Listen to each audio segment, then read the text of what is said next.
साताऱ्यातील फलटण उपजिल्हा रुग्णालयातील महिला डॉक्टरची आत्महत्या। हातावरील सुसाईड नोटमध्ये पीएसआय गोपाल मदने आणि 4 वेळा अत्याचार केल्याचा आरोप, तर पोलीस प्रशांत बनकरने मानसिक त्रास दिल्याचाही उल्लेख।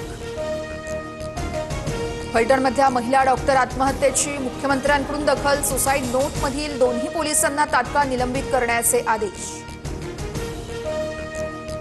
राज्य महिला आयोगाकडून फलटणमधील महिला डॉक्टरच्या आत्महत्या प्रकरणाची दखल। संबंधितांवर कठोर कारवाई करण्याच्या सूचना।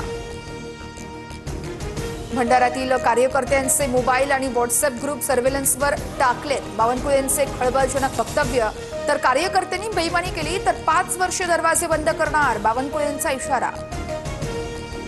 बावनकुळेंना अटक करून चौकशी करा। भंडाऱ्यातील बावनकुळेंच्या वक्तव्यानंतर राऊत आक्रमक। फक्त भाजप कार्यकर्तेच नाही तर इतर नेत्यांचेही फोन सर्व्हेलन्सवर, राऊतांचा गंभीर आरोप। कार्यकर्त्यांसोबत संवाद साधण्यासाठी आणि कामाचा आढावा घेण्यासाठी वॉर रूम। आम्ही पक्षात काय करावं राऊतांनी सांगू नये, बावनकुळेंचं संजय राऊतांना प्रत्युत्तर।